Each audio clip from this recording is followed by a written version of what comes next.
چاہے وہ مشغولیت ہو، کاروبار ہو، دیگر اتنا زیادہ منہمک ہو جاتے ہیں دوستوں میں، یاروں میں، دیگر محفلوں میں، جو بھی چیز ہو کہ اللہ تعالیٰ کے احکامات کے تعلق سے آپ کمی کر دیتے ہیں یا پھر وہ چیز ختم کر دیتے ہیں، آپ اس کو فوقیت نہیں دیتے۔ کاروبار میں منہمک ہیں، پوچھا بھائی نماز کے لیے کیوں نہیں آئے؟ وہاں بہت بزی ہیں، اور دکان پہ کسٹمر بہت زیادہ آ گئے تھے۔ آپ کو آپ کے مال کی لالچ نے آپ کو وہاں پہ روک دیا۔ اللہ کے ساتھ محبت نہیں ہے، یہ دھوکہ ہے۔ اپنے بچوں کی تربیت میں ہم غیروں کے مشابہت اختیار کرنے پہ فخر کرتے ہیں اور دینی شعائر سے پیچھے ہٹتے ہیں، یہ محبت نہیں، اس کو یا تو کم کرتا ہے یا ختم کرتا ہے۔ اسی وجہ سے آج ہماری اولادیں، ہماری بیٹیاں بہنیں ماں باپ کے باغی ہو رہے ہیں، اب مرتد ہو رہی ہیں، ان کو قرآن و سنت کی تعلیم نہیں دی گئی، ان کی تربیت اور تزکیہ نہیں کیا گیا۔ یہ تیسری چیز ہے۔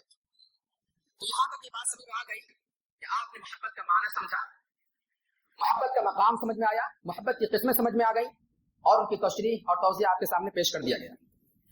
اب آدمی کسی سے محبت کیوں کرتا ہے، اس کے کیا اسباب ہیں؟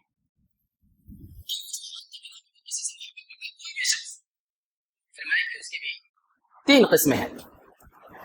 کسی سے انسان محبت کرتا ہے فی نفسہ ہی، کوئی بہت خوبصورت ہے، اس کی خوبصورتی کو دیکھ کر کے رہا نہیں جاتا، دل کھنچتا ہے اور اس سے انسان محبت کرتا ہے، پہلی چیز۔ دوسری چیز ہے کہ اس کے اندر کمال بہت زیادہ ہے،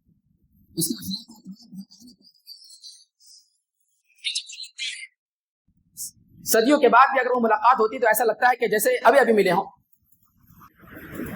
اور تیسری چیز یہ ہے کہ وہ نوال ہو، دینے والا ہو، احسان کرنے والا ہو۔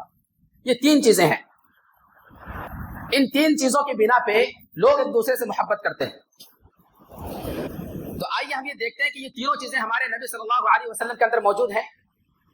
ہم سب سے پہلے نبی علیہ الصلوۃ والسلام کی بیوٹی کو دیکھتے ہیں۔ حدیث دیکھیں کہ عن جابر بن سمرة رضی اللہ تعالی عنہ قال رأيت رسول اللہ صلی اللہ علیہ وسلم فی لیلۃ اذ خیانہ۔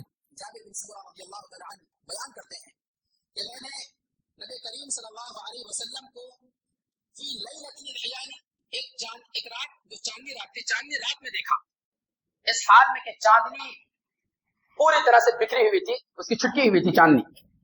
اس حال میں نبی کریم صلی اللہ علیہ وسلم کو دیکھا اور کہا اور دیکھا کہ وعلیہ حلۃ حمراء، کہ نبی علیہ الصلوۃ والسلام کے بدن مبارک پر جو لباس تھا وہ بھی لال ہے۔ فجعلت انظر الیہ والی القمر، میں بڑی دیر تک یہ منظر دیکھتا رہا کہ چاندنی رات ہے، اللہ کے نبی کے بدن کے اوپر بھی لباس بھی لال ہے، روشنی بھی لال ہے۔ کبھی میں چاند کی طرف دیکھتا، کبھی نبی علیہ الصلوۃ والسلام کو دیکھتا۔ کہہ رہے ہیں کہ قال فلہ احسن فی عینی من القمر، کہ میں کنفیوز تھا کہ اس میں چاند خوبصورت ہے یا نبی علیہ الصلوۃ والسلام خوبصورت ہے۔ بالآخر یہ ماجرا کافی دیر دیکھنے کے بعد راوی حدیث جابر بن سمرہ رضی اللہ تعالیٰ عنہ کہتے ہیں کہ میں یہ فیصلہ کرنے پر مجبور ہوا کہ میری آنکھوں نے یہ کہا کہ تو چاند سے بھی زیادہ خوبصورت ہے۔ نبی علیہ الصلوۃ والسلام کی خوبصورتی کا یہ عالم تھا کہ جو آپ کو دیکھتا ہی رہ جاتا۔ اسی وجہ سے قرآن کریم نے کبھی ان کے تعلق سے کہا والضحیٰ واللیل اذا سجا، قسم ہے زلفوں کی، کبھی یاسین کہا، کبھی طٰہٰ کہا، کبھی یا ایھا المدثر کہا، کبھی یا ایھا المزمل کہا۔ اللہ تعالیٰ نے اپنے محبوب کو کبھی بھی ذاتی نام سے نہیں پکارا، جب بھی پکارا تو صفاتی نام سے پکارا۔ صفاتی نام سے اکثر وہی لوگ پکارتے ہیں جن سے زیادہ محبت کا اظہار کرنا ہوتا، کہنا ہو ڈاکٹر صاحب، انجینئر صاحب، عالم صاحب، کوئی امام ہے آپ ان سے کہیں سلیم صاحب، اس میں وہ بات نہیں ہوتی ہے۔ جو بات، جو کشش اس کی صفات کے تعلق سے ہوتا ہے، اس کے اندر اس کی عظمت اور وقار کا پتہ چلتا ہے۔ تو اللہ کے نبی علیہ الصلوۃ والسلام کو کہہ رہے ہیں کہ فلہ احسن فی عینی من القمر، تو پتہ یہ چلتا ہے کہ دیکھنے والی آنکھ بھی تو ایسی تھی کہ جس آنکھوں سے دیکھا جا رہا تھا اس آنکھ میں نبی کی محبت کا نور تھا، جو اس آنکھ سے نہ کہ دیکھے۔ ابو جہل تو شروع سے ہی دیکھتا تھا نبی کو، لیکن تھی نہیں محبت، مودت تھی نہیں، کہاں سے دیکھے گا؟ تو ہمیں ایسی محبت ہونی چاہیے۔ تو اگر جمال آف لو آف ریزن ہے اس کا کہ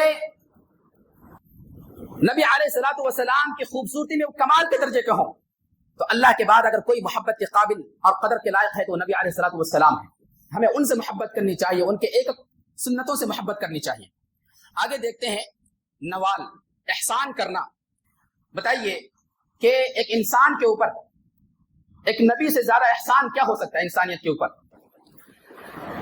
نبی جو ہوتا ہے وہ باپ کی طرح ہوتا ہے، اور باپ ہماری مادی ضروریتوں کو پورا کرتا ہے، لیکن نبی ہماری روحانی ضروریتوں کو پورا کرتا ہے۔ باپ یہ چاہتا ہے کہ دنیا کے اندر ہمارا بچہ اس مقام پہ پہنچ جائے، وہ دیکھے اپنی نظروں سے دنیا کے اندر کہ ہمارا بیٹا اس مقام پہ پہنچا ہے، اور اپنی آنکھوں کو وہ ٹھنڈک کرتا ہے، اس کی انگلیوں کو پکڑ کر کے وہ چلاتا ہے۔ لیکن نبی اس دنیا کے بعد جو آخر والی زندگی ہے، جہاں نہ موت ہے، نہ جہاں بیماری ہے، نہ جہاں غم ہے، نہ جہاں کچھ اور ہے، وہ ایسے جنت کے راستے کی طرف آپ کو بلاتا ہے۔ وہ روحانی باپ جسمانی باپ سے اس کا مرتبہ زیادہ ہوتا ہے، اور اللہ کے نبی علیہ الصلوۃ والسلام نے اپنے امت کو لاوارث نہیں چھوڑا، ہر موقع پہ رہنمائی کی۔ آئیے دیکھتے ہیں اس کی چند جھلک۔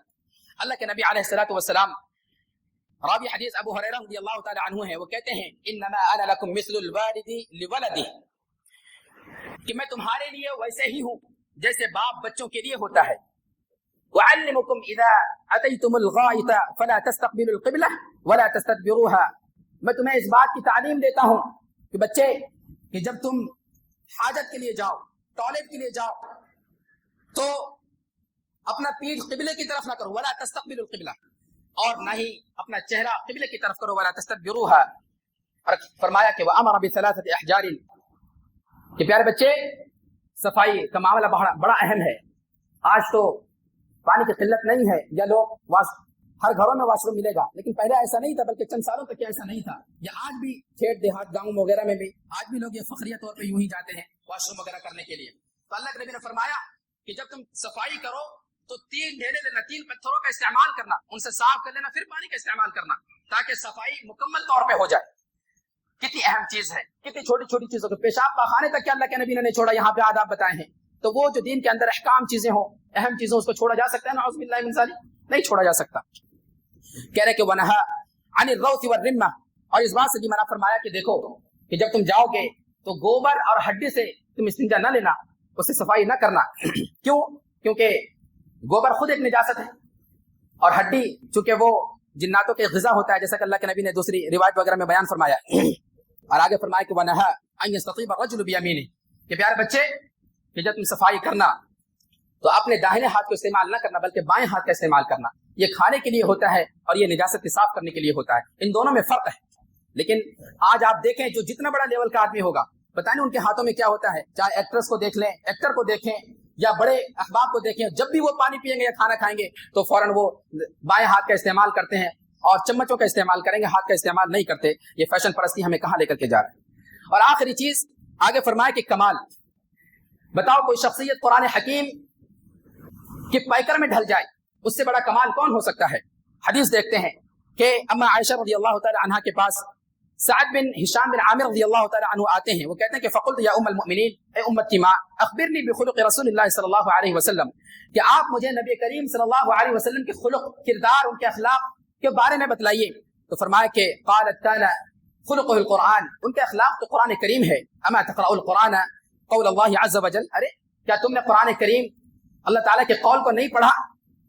وَإِنَّكَ لَعَلَىٰ خُلُقٍ عَظِيمٍ، اللہ تعالیٰ اس میں کہتا ہے کہ آپ کے اخلاق تو اعلیٰ پیمانے کے ہیں، عظیم اخلاق ہیں آپ کے۔ وَإِنَّكَ لَعَلَىٰ خُلُقٍ عَظِيمٍ، اتنے اعلیٰ پیمانے کے اخلاق کے حامل نبی کریم صلی اللہ علیہ وسلم جب اخلاق کے پیمانے پر نبی علیہ الصلوۃ والسلام ہیں، تو اللہ کے بعد ہمیں محبت کرنے کا جو حق بنتا ہے وہ صرف نبی علیہ الصلوۃ والسلام کی ذات سے بنتا ہے۔ ہمیں ایسی ہی محبت کرنی چاہیے نبی علیہ الصلوۃ والسلام سے۔ ایک آخری حدیث میں پیش کر کے اپنی بات کو ختم کرتا ہوں۔ ایک شخص نبی کریم صلی اللہ علیہ وسلم کے پاس آتا ہے، اما عائشہ اس کے راوی ہیں، وہ کہتا ہے کہ انک لاحب الی من نفسی، اے اللہ کے نبی، میں آپ سے اپنی جان سے بھی زیادہ محبت کرتا ہوں، اپنی جان سے بھی زیادہ آپ سے محبت کرتا ہوں۔ وانک لاحب الی من اہلی و مالی، اور میں اپنے اہل اور مال سے بھی زیادہ محبت کرتا ہوں۔ واحب الی من ولد، اور اپنے اولاد سے بھی زیادہ محبت کرتا ہوں۔ وانی لاکون فی البیت فاذکرک فیما اصبر حتی آتیک فانظر الیک، اور جب میں گھر میں ہوتا ہوں اور آپ کی یاد آتی ہے تو مجھے اس بات تک صبر نہیں ہوتا جب تک کہ میں آپ کے پاس بھاگا بھاگا آ کر کے آپ کو دیکھ نہ لوں۔ وَإِذَا ذَكَرْتُ مَوْتِي وَمَوْتَكَ عَرَفْتُ أَنَّكَ إِذَا دَخَلْتُ الْجَنَّةَ رُفِعْتَ مَعَ النَّبِيِّينَ، لیکن جب میں اپنی موت اور آپ کی موت کی یاد کرتا ہوں کہ جب میں مر جاؤں یا آپ بھی مر جائیں، پتہ ہی چلتا ہے کہ اس صحابی کو نبی علیہ الصلوۃ والسلام کے مرنے کا عقیدہ ہے. ایک فرقہ جو اس بات کو نہیں مانتا کہ نبی علیہ الصلوۃ والسلام انتقال کر چکے ہیں، وہ کہتے ہیں کہ جب میں یاد کرتا ہوں تو میں پریشان ہو جاتا ہوں. اس بات سے پریشان ہوتا ہوں کہ آپ تو نبی ہیں، اور جب آپ انک دخلت الجنہ، جب آپ جنت میں داخل ہوں گے تو رفعت مع النبیین، آپ دیگر انبیاء کے ساتھ بلند مقام پر فائز ہو جائیں گے. کیسی تمنا ہے. اور کہہ رہے ہیں کہ خشیت اللہ اراک، مجھے اس بات کا خوف ہے کہ آپ اس بلند پہ رہیں گے. واذا دخلت الجنہ، اور میں بھی جنت میں جاؤں گا. کیوں؟ یہ نہیں کہہ رہے کہ میں جہنم میں جاؤں گا، کیونکہ نبی سے محبت کرنے والا جنت میں ضرور جائے گا. جو اللہ کے نبی سے سچی محبت کرتا ہے، ان کی اطاعت کرتا ہے، تو ضرور جنت میں جائے گا. تو کہہ رہے کہ میں یہاں پہ رہوں گا. اللہ کے نبی علیہ الصلوۃ والسلام نے فرمایا کہ فلم يرد عليه النبي شيئا، اللہ کے نبی نے کچھ نہیں کہا، کچھ جواب نہیں دیا. کہہ رہے کہ حتى نزل جبريل بهذه الايه، یہاں تک کہ جبرائیل علیہ الصلوۃ والسلام تشریف لے آئے اس آیت کے ساتھ. کہہ رہے ومن يطع الله والرسول، کہ جو شخص اللہ اور اس کے رسول کے ساتھ جتنا زیادہ اطاعت کرے گا وہ اسی کے ساتھ ہوگا. فاولئک مع الذین انعم اللہ علیہم من النبیین والصدیقین والشہداء والصالحین وحسن اولئک رفیقا. پتہ چلا کہ آپ نبی علیہ الصلوۃ والسلام، اللہ اور اس کے رسول کے اندر آپ اطاعت کی انتہا کر دیجئے تو آپ اسی درجے میں رہیں گے. آپ بالکل انتہا کی حد کر دیں گے تو گویا کہ آپ نبی علیہ الصلوۃ والسلام کے ساتھ ہیں، ان کے پاس رہیں گے. تو اطاعت شرط ہے. خلاصہ یہ ہے کہ باری تعالی ہم سب کو عشق جیسی ناقص محبت کے تعلق سے، بالخصوص نبی علیہ الصلوۃ والسلام اس لفظ کے تعلق سے ہماری محبت نہیں ہونی چاہیے، اس سے بچنے کی توفیق عطا فرمائے. اور خالصتاً ہمیں اللہ تعالیٰ نے جو محبت استعمال کی حب والی، ہمیں ایسے محبت نصیب عطا فرمائے جس میں نفع ہی نفع ہو اور نقصان نہ ہو. باری تعالیٰ ہمیں کہنے سننے کے ساتھ عمل صالح کرنے کی توفیق عطا فرمائے. اقول قولی هذا استغفر الله لي ولكم ولسائر المسلمين واستغفروه انه هو الغفور الرحيم.